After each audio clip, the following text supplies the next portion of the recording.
Hello, everyone. Thank you so much for having me here. I am so excited for this talk because I was actively looking for something like that when I wanted to, when I was considering my options about how to come out at work. So yeah, now I'm doing one, which is pretty cool. um, so yeah. Starting a new job can be intimidating for a variety of reasons, like starting from very practical things like learning how to actually do the work you've been hired to do, to getting to know your colleagues and building trusting relationships with them, to a number of other things that have nothing to do with the job and more to do with ourselves. For some of us, starting a new job also means we have to make decisions about how much of ourselves we're letting show. In this case, when I say for some of us, I mean for the people who are part of the LGBT community, especially the ones occupying the T letter. So, hello, I'm Alex, and I'm a transgender man trying to do the working with people thing work. Today, I'm going to talk to you about the complications of carrying an identity that some people think as second. It is not. Um, Carrying it around you wherever you go, how to disclose it if you want to, and how to not to do so if that's what best for you. Mostly though, I will try to make it very clear that you should be proud of whatever identity or identities you're carrying, and you should never feel pressured into doing anything that can compromise your safety or your mental well-being. I'd like to add here that I'm going to be talking from a relatively privileged perspective, sharing my personal experiences as a person who now lives and works in London, and I have lived in other parts of Europe before. I understand that in different parts of the world or in different sectors, I work in tech, things might be very different. Sadly, personal safety can be a huge factor in deciding whether you should come out at work or not.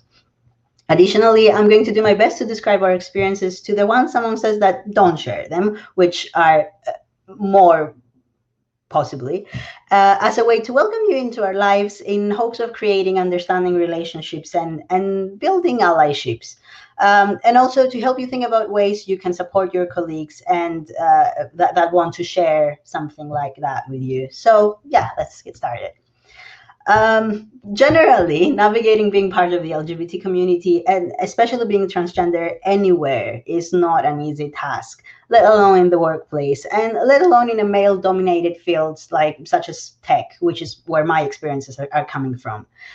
Landing a new job after transitioning or at any point during the transition really always comes accompanied with a variety of emotions and questions. Should I disclose my transness? If I don't, am I lying? I'm afraid to tell my colleagues that call me to go play football with them that I'm trans, but I don't feel okay with myself if I don't. People can tell. Am I a fraud? I am a fraud. These thoughts and a thousand others are very much expected and an additional stress when trying to adapt to a new workplace with new people and expectations. As a transgender person myself, I have been through the process of transitioning while working with colleagues that previously knew me with a different name, pronouns, even face, as well as the process of appearing with my new face in an entirely new environment where no one knew, with no plans of telling anyone. In both scenarios, I was freaking terrified, and for good reasons. In 2017, when I started my PhD, I was well into having feelings of discomfort with the gender I was assigned at birth. But I wasn't as far as into considering transitioning or changing my name. I consider myself being in the non binary realm, and I was mostly okay with people using female pronouns to refer to me. Fast forward some months into my academic career, I got asked to write a short bio about myself in the third person that would be presented in the research group's website. I spent at least a month on it, dwelling on how weird my academic experiences sounded when they were referring to a she. She studied at the University of Sheffield. She did a master's in human-computer interaction, and her dissertation was on the learning experiences of students developing science games. No, she didn't. And first of all, who was she? So I changed it to they, and it felt a lot better, but still not quite. Who would have known? A day or two after, I got an email from my supervisor pointing out some typos on my bio. When I asked about it, she was referring to the pronouns I use. I told her it's a gender thing. She had no idea what I was talking about, but eventually she agreed not to discuss it further. Wait to come out to your supervisor. Well done. Kids don't try this at home. Because a year later, when I eventually came into terms with who I was and changed my name and started going by he, him pronouns, I had no idea how to tell her and the other people at the lab, you know that gender thing? Well, one day we were having lunch outside with some of the people from the lab. Remember when we could have lunch with people outside? Wild. Sorry. And I just said, there's something I wanted you to know. I'm going to be changing my name to Alex and using he, him pronouns from now on. I'm trans. And it was wonderful. And some said they were proud of me, and I got hugs, and then we went back to our jobs. Some even asked me if I wanted them to tell people who weren't there, so it wouldn't be awkward. But I opted in writing one of those sent to all kind of emails with a life update title that pretty much said the same thing. Um, it didn't go amazingly with everyone, of course, and the worst part is that it didn't go well with the people that had the power to make it matter. Like, I would be okay for some random person in the lab giving me the odd look and slipping it to the wrong pronouns, but it's a bit trickier when that person is my point of contact and a higher up for the foreseeable future. I could see that they couldn't understand what was going on, or the need for me to not focus on my studies and do all those gender things instead. It could be a clash of culture or generations, but it created a void that was very hard to fill later on, and a very tricky one to tread on given the power dynamics. But c'est la vie. And I don't regret doing it at the moment that I did, because like 3 months later, I started getting chin hair and voice drops. I would feel a bit awkward if I hadn't told them first. Which brings me to the importance of timing. The moment in time in your transition that you decide to come out to your workplace is very important. Not because there is a right and wrong time generally that you must follow in order to succeed, but because doing so in different times can have different outcomes for you. For example, coming out early on, just after you came out to yourself, can be a very validating and affirming to your newly acquired identity, where people are calling you with your shiny new name and pronouns, when you know that people are perceiving you the way you perceive yourself, when you can sign your emails with your name for the first time, when everything feels and is new and awesome.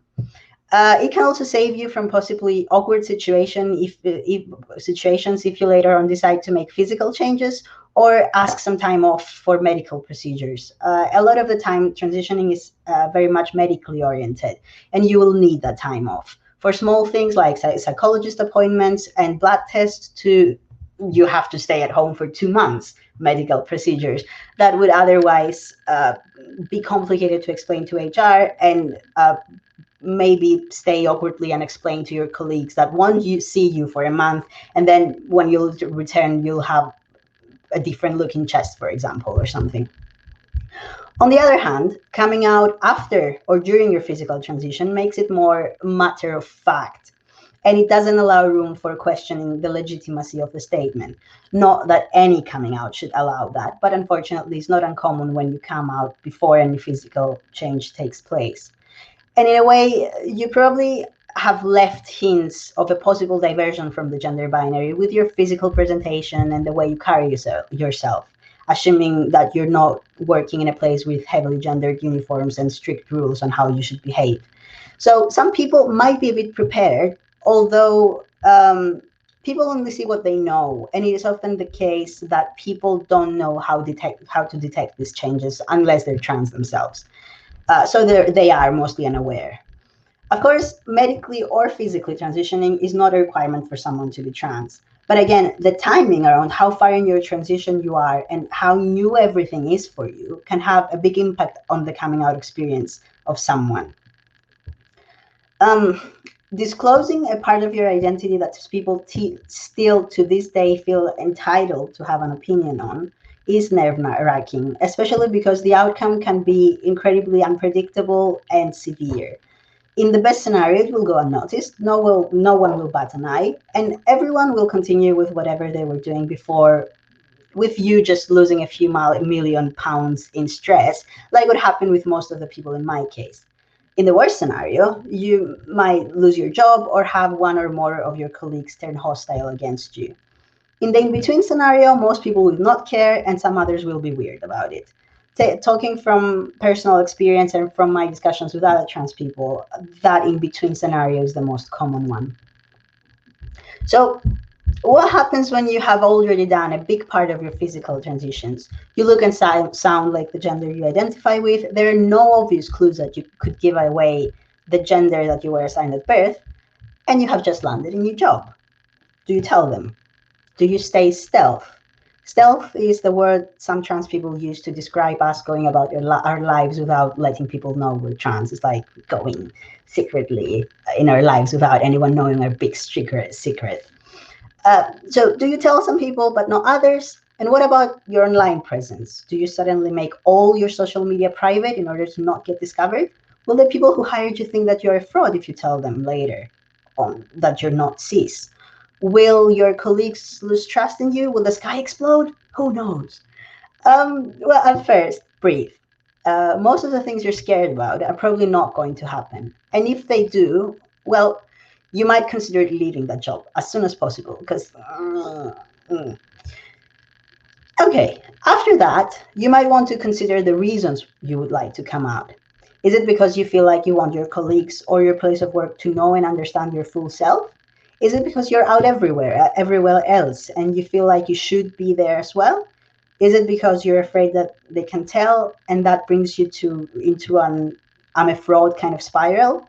There are so many different reasons you might want to come out after you have been stealth for a while, and most of them are great ones. Others not so much, like the one with you thinking that you're a fraud because you don't want to disclose a part of your identity that could possibly lead you in a variety of awkward situations, sometimes with very bad side effects. I mean, you do you. And if that would help ease your anxiety, go for it. But we both know that you're not a fraud. And we both know that cisgender people cannot very much distinguish a trans person from a cis one. But let's say you weighed your reasons and you decided that coming out is the best thing to do for you. That's amazing news. Now what? Well, now you have to think about who amongst these people you want to know. Is it that you just want to tell the HR to be in peace with your conscience and go about your day? Is it that you want to tell everyone under the sun because you want to be out and proud and you want everyone to know that you're living your best damn life? Or is it that you just want your manager and your closest colleagues to know, to allow them a bit more into what makes you the awesome person that you are? Depending on the answer, you might want to consider a few different options, like offering to take your manager for a coffee during lunch break, or maybe telling them on Teams, because this is what life has become right now, or booking a Zoom call with a lovely person at HR and discussing your options with them. You could also send a company-wide email or write it down on the bulletin board. The Band-Aid method works just as well. Whatever you decide to do, remember that you're doing it for you. You don't owe it to anyone, and no one is entitled to this information. You don't have to be apologetic. You don't need to explain too much. And anyone and everyone who hears it should be equally happy for you and indifferent about it. Of course, it's a big deal, but at the same time, it isn't, and it shouldn't be. Having said that, unfortunately, I can't ignore the fact that we don't live in an ideal world, and there are some risks included when you come out as trans to people who didn't know you were trans before. Some people might look at you differently than before. Others might start misgendering you when they wouldn't even think about doing it before, just because they will be confused. Millennials and their pronouns, right? Some people might assume that you came out to them as trans, but the other way around. There were some people in my case, for example, who thought that I was transitioning into a woman. And for me, it was a bit validating and it made me laugh. But at the same time, that's not the case entirely. You might get invasive questions from people who don't know anything about what being transgender means. And you're probably going to have to answer the question that have you had the surgery yet? question a couple of times. And by have to answer, I definitely include the it's none of your business kind of replies. Depending on where you work, it might even put you under the risk of getting fired because of it. Not legally, because legally they can't do that. But I'm just saying that correlations with coming out timings and fire events do exist. It's a difficult decision to make, and unfortunately, the stakes are too high sometimes. But at the same time, it's a good way to understand if the place you're working is right for you and a healthy environment to spend so much of your time in. Coming out is something that you do for yourself, not for other people, and something that should make you feel better, not worse.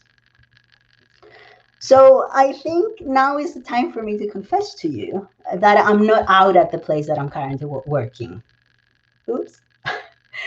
And I guess if you're my colleague and you're watching this, there's your explanation why I'm 5'2". So yeah, I'm not out where I work. And you know what? After a lot of thinking about it, and I mean a lot, hence the inspiration for this talk, I have decided that I don't even intend to do so.